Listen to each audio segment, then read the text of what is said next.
Hi soulmates, welcome to my YouTube channel. My name is Treasure Pizza. Thank you so much if you're a returning subscriber, and if today is your first time of coming across my channel, you are highly welcome. Today I'll be making this beautiful palazzo pant. I didn't make use of any crotch measurements. This is a very special method that I learned from my mom, and I've been using it for some time now, and it fits anyone I make trousers for. So you will not want to miss this tutorial. Do well to watch to the end, and don't forget to subscribe to my channel. Thank you.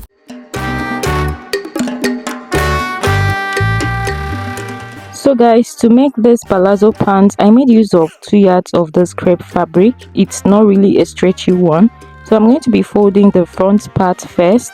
So to take the width of your front folding, go ahead to take your hip circumference divided by 4 plus additional 5 inches or even 6 inches allowance. So I'm going to cut it out. After measuring mine, I'll just go ahead to cut it out.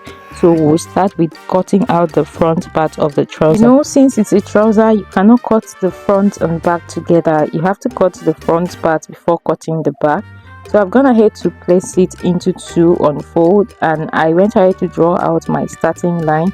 This is the beginning line of the trouser. So the next thing I'm going to do is to take the length of the trouser. My full length is actually 40 inches, but I'm going to be taking 42 inches because 2 inches is for the folding at the down part. I made use of 40 inches even though my original full length is about 38 inches, and I wanted it to be flowing. You know, trousers are finer, especially palazzo pants. They are finer when the length is fuller. So I went ahead to cut out the length of the trouser. So guys, the next thing you should do now is to go ahead to take your hip measurements divided by 4. Whatever you have, go ahead to mark it, and that will be serving as the crotch depth. So this is actually the method I use, and it fits whoever I'm using it for. Just go ahead to try it if this will be your first time. Trust me, you will not need to be measuring your crotch depth before getting a perfect fit.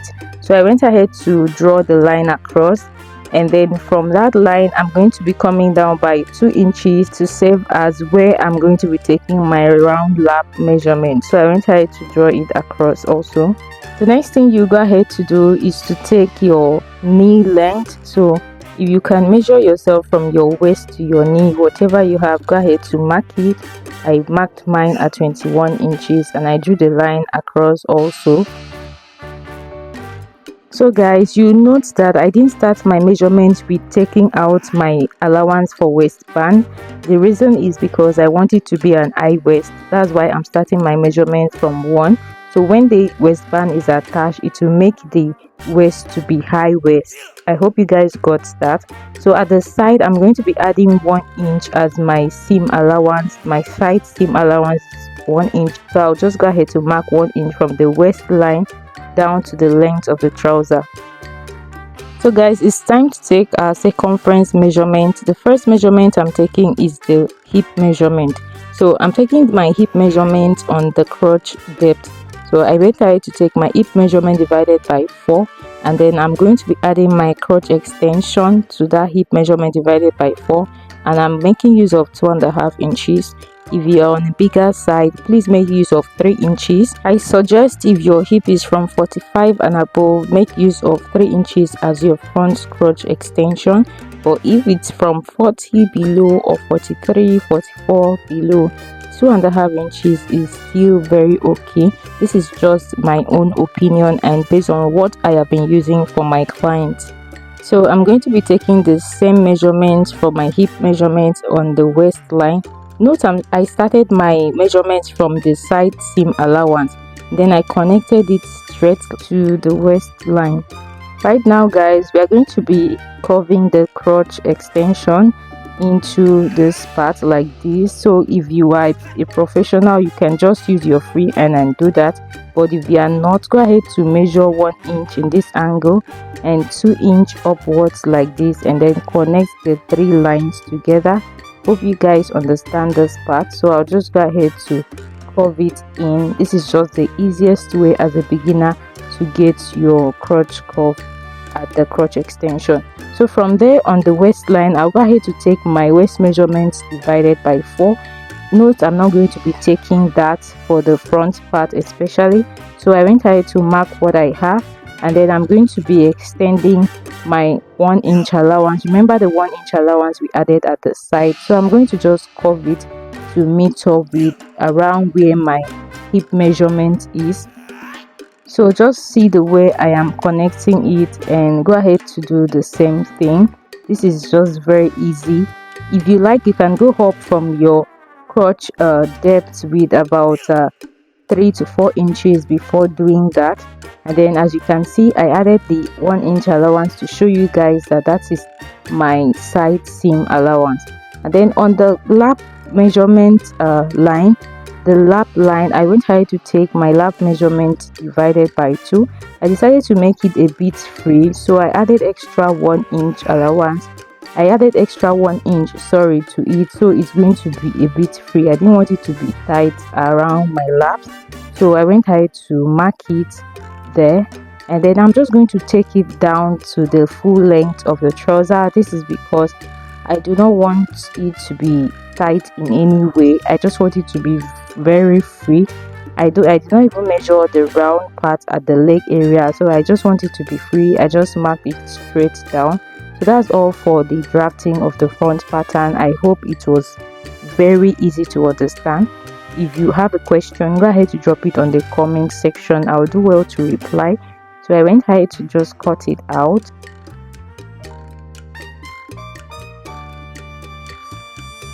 For the side, I had to cut it open and open it up at this side, just like you see me doing. So just go ahead to do the same thing. Next thing I'm going to do is to cut out the back piece. For you to cut out the back piece, you're going to be folding it into 2, but take note of the width of this front piece. Mine was about 14 inches, so I'm going to be adding additional 2 inches, making the fold to be 16 inches fold. So I've done that already, and I've gone ahead to place the front on the back side. And the next thing I'm going to do is to take out the crotch extension for the back. For mine, I am going to be making use of 1.5 inch for my back crotch extension from the front line. So if you're on a bigger side, please make use of 2 inches. So I'm going to just connect it like that. So guys, if you notice, you see that I added additional allowance at the upper part of the back measurement. So I'm going to be extending the upper part of the back with 1.5 inch. So I marked it there at the center part, and then I'm just going to extend the center part back with 1.5 inch. So I also extended the center back with 1.5 inch. So I just marked 1.5 inch down to around where the 2 inches is. I stop there and then use my free hand to just connect it to meet up with this line. So just see what I'm doing. I just connected it to meet up with the crotch extension as well as the 1.5 inch. So this is going to help your butt to sit well on your trouser. So you need to slant this upper part to meet up with the 1 inch allowance point. So just go ahead to use your ruler and slant it to meet up with the 1 inch allowance before the end of the trouser. So the next thing I'm going to do now down here is I'm also going to be extending it by 1.5 inch. But when I reach the waist measurement, I'll be extending it with 1 inch and 1 inch to the end of the trouser. And that is all for the drafting of the back pattern. So I'll just go ahead to cut it out. So guys, that is just it for the drafting as well as the cutting of the back piece. As you can see, it's actually something very easy, and even as a beginner you can make this in no time.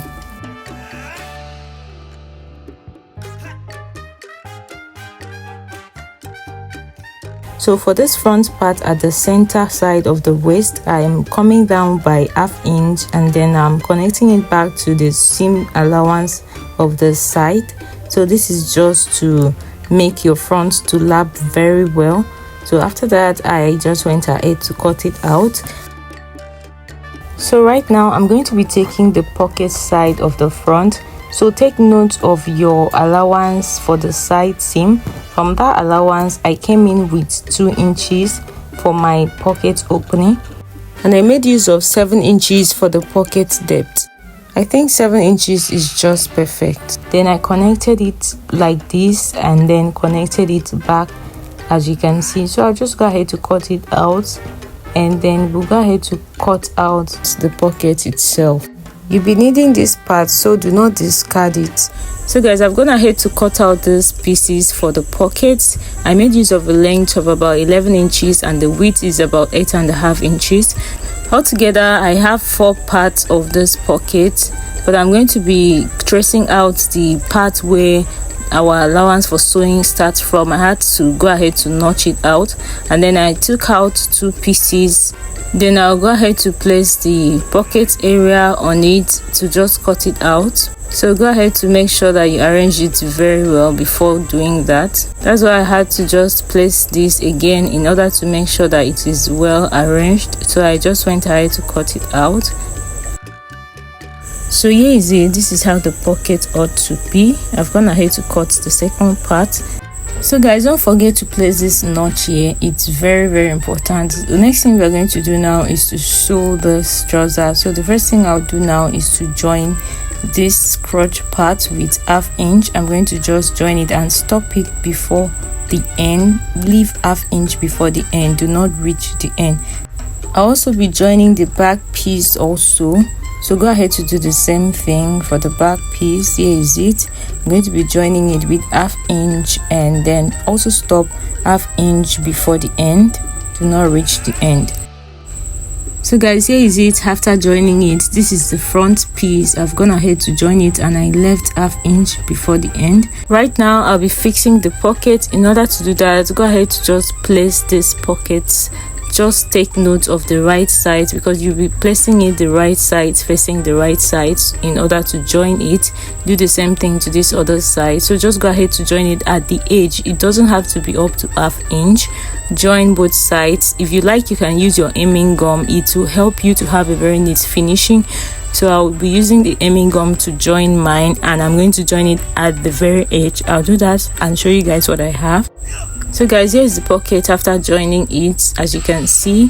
So the next thing you go ahead to do is to use your scissors to notch around this part, because it is a curve. So note, whenever you have a curve, when you are done sewing, you need to always notch it so that it will relax well. So I'll go ahead to take it like this and take it to my iron and give it a very good press. Go ahead to do the same thing. If you are at this point, I'll give it a very good press and show you guys what I have. For the back, I'm going to be sewing my darts. So guys, the reason why I usually sew darts for the back is for 2 reasons: because I want it to fit very well, and secondly because I usually add 1.5 inch while cutting. Remember, we added 1.5 inch from the waist downwards while cutting. So I'm trying to take out that extra allowance with the dart, so the dart will help me to take it out. So what I did here was I measured my nipple to nipple measurements divided by 2, adding 1/2 inch, and then I'm going to just go ahead to take the dart. I made use of 4 inches as the length of my dart and 1/2 inch for the width. So guys, this is the front part of the trouser after ironing the pocket area very well. So the next thing I'm going to do is to attach this other part of the pocket. Remember the place we place our notch. It will help us to know which side the pocket should be. Try to make sure that the good side of your pocket is facing the upper part. So guys, after arranging it very well, you go ahead to attach the pocket together, turn it over to the wrong side and just go ahead to join it. So the first thing, you join it here, join it down here, and then attach it to the side as well as this upper part.